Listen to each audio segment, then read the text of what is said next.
Hi friends, Pastor Steve here. Just finished up our second meeting with Leading As a Limp, working on chapter 2, and rather than give you the recording from the class session, which is primarily discussion, I thought I'd just recap some things, throw some stories in there, get you thinking about the questions that we talked about, and hopefully that will be helpful for you. So the first chapter in the book, which we talked about today, was Leading with a Limp. Chapter 1, flight is the only sane response.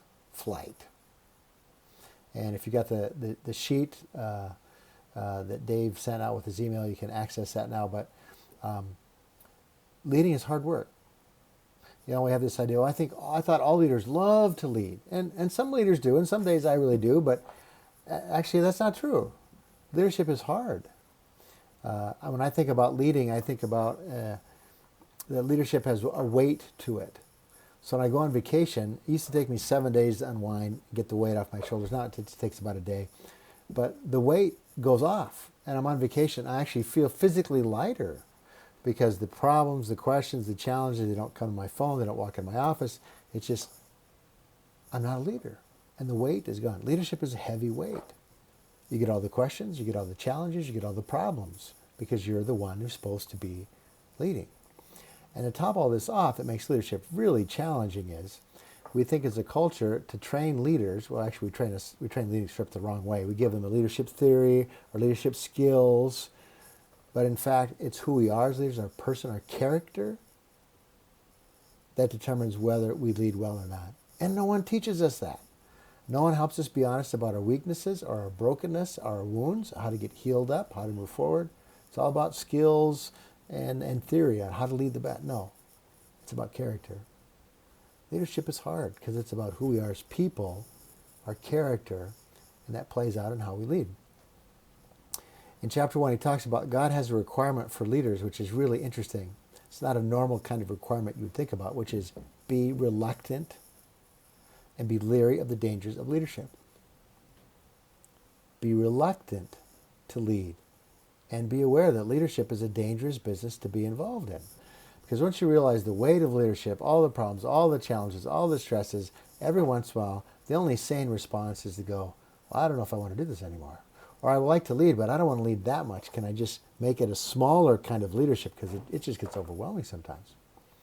And if you look at the Bible, a number of the key leaders in the Bible are reluctant leaders. They did not want to lead. They were placed in leadership or felt called to lead. And so with God's help, they made it through, but they were reluctant. Moses. God used Moses to get his people out of Egypt and slavery. Moses didn't want to do it. He said, I can't do it. I can't do it. Well, he did. He had to lean on God to learn how to do it. Jeremiah the prophet said, I'm too young. I can't do this. I don't know enough. God used Jeremiah. Jonah. Not only did Jonah not want to be in leadership, he said, God, what you want me to do, I want to do exact opposite. So God had to work with Jonah.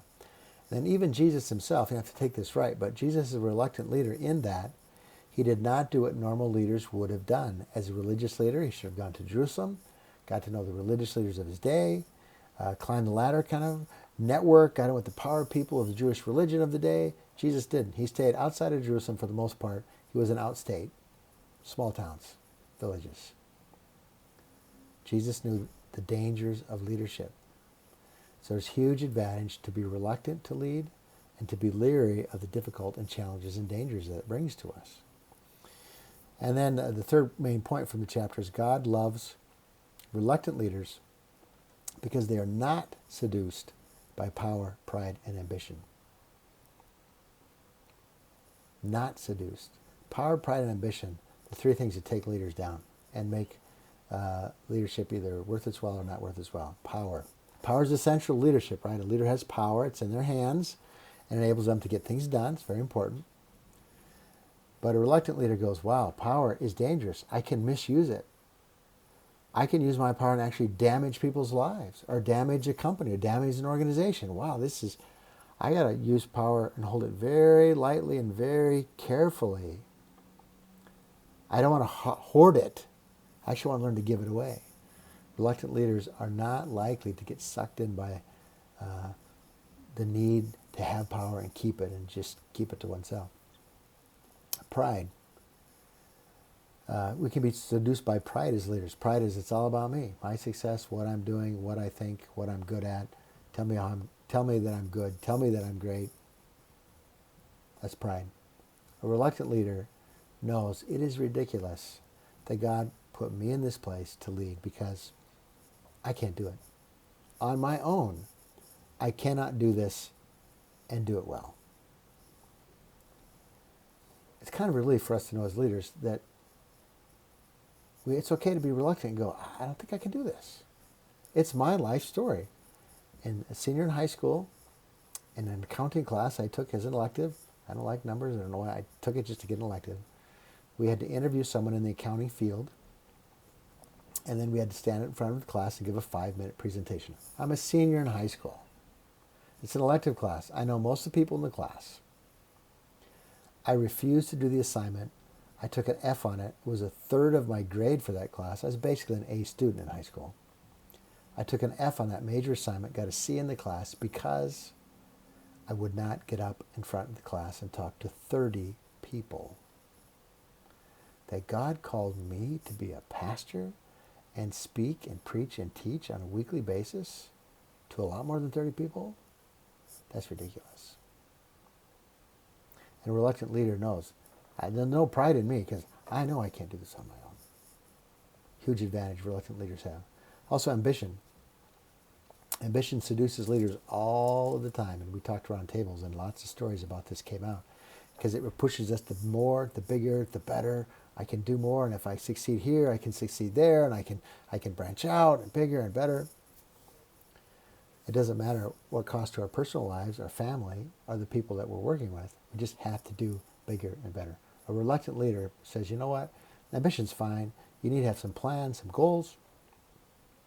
But a reluctant leader really wants to see people develop. And the people they're leading to grow up and succeed, even do better than they do. The ambition changes from bigger to better to people. I want people to do really well. So it's kind of a summary of the first chapter of the book. Each chapter of the book has a lot of stuff in it, a lot. It's kind of a slow read. You have to read, stop, and think and ponder. Think about your own stories. Around the table today, we talked about 3 questions. Leadership stories around the table shared. 1, stories about power.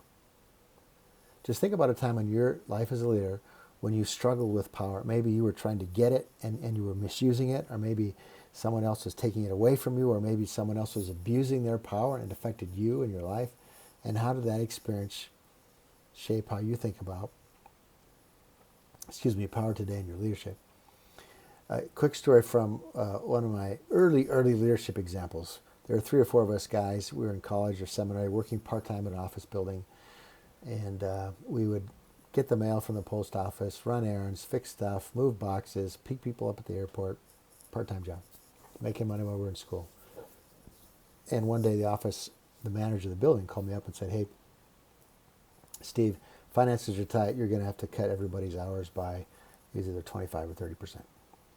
So I was the one who did the scheduling. I've been there the longest. I had the power of the schedule. And so I thought to myself, well, that's fine. I'm not losing any hours. I'll just take that hours cut out of everybody else's, in which case 1 or 2 guys would get no hours. So I told my colleagues what I was going to do, and that didn't go very well. They were mad, and they complained to the manager of the building, and the next day the manager of the building called me up and said, Steve, let's talk. And I went into his office, and he very matter-of-factly and in relaxed manner said, Steve, these are just part-time jobs. These aren't full-time jobs. So when we reduce hours for part-time people, everybody's hours are reduced. And that's just the way we're going to handle it, okay? And I admired him for talking in really kind of a matter-of-fact way to me. I was a young man just trying to figure all this leadership stuff out. He knew that. He was older.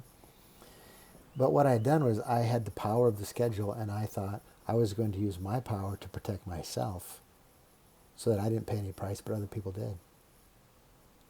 And I remember that conversation. His name was Dave, the manager of the building.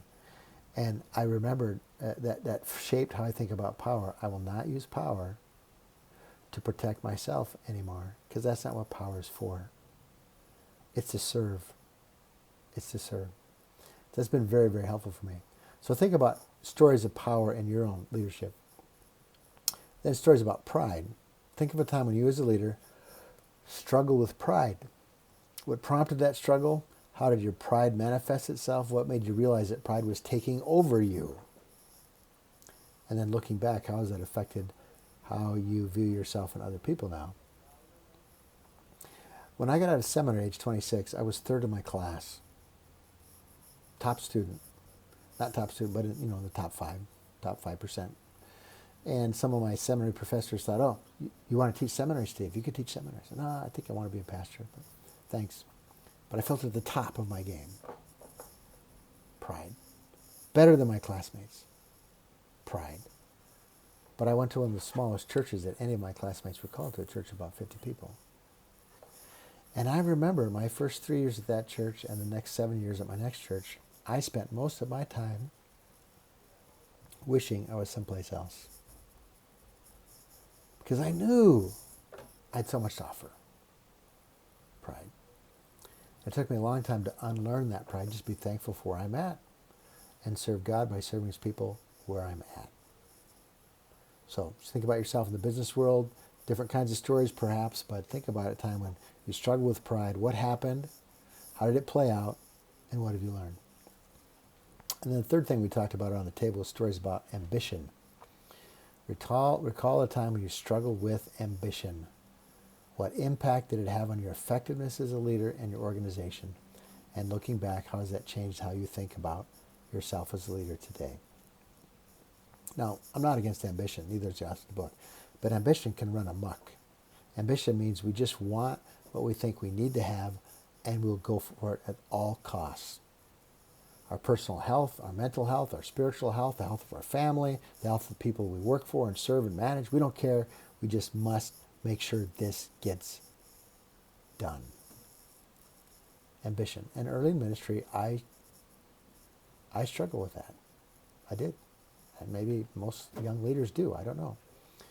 A number of years ago, I'd been in the Evangelical Covenant Church, which I served in for 25 years, first 25 years of my ministry, and was known in the conference I served in. Got to be on a couple conference committees, got to chair one committee, ended up being on and then being the chair of the committee that ordained people for ministry. Pretty important, powerful committee. I was enjoying that, and then kind of at the top of my game, so to speak, climbing the ladder, so to speak, even though I didn't think I really was, but I kind of was. And then because of my wife's health, I had to leave the church I was in, out of the Covenant Church where I was known, moved into the Methodist Church where I'm totally unknown. I'm a nobody. Nobody. And I got here and I went, wow. I did have ambition to be known. Didn't I, Steve? Yeah. I did. And I learned from that, losing what I had achieved, to just being, okay, from now on, I'm just going to be thankful for where I'm at and what I've got and what God allows to happen to me. I'm just going to be thankful. A few stories from my life. So business world may be a little bit different, but think about stories about ambition. Power, pride, ambition. How have we had run-ins with each of those that have been negative, that we've made mistakes, because we have, and then what did we learn, and how has that helped us today? Because God's always teaching, always teaching. So that's kind of a summary of what we did today with Chapter 1 and Leading With A Limp. Next week we'll talk about Chapter 2. So read up, and if you can be in person, great. If not, I'll give you another one of these kind of summaries and stories to talk about. So thanks. May God bless your leadership.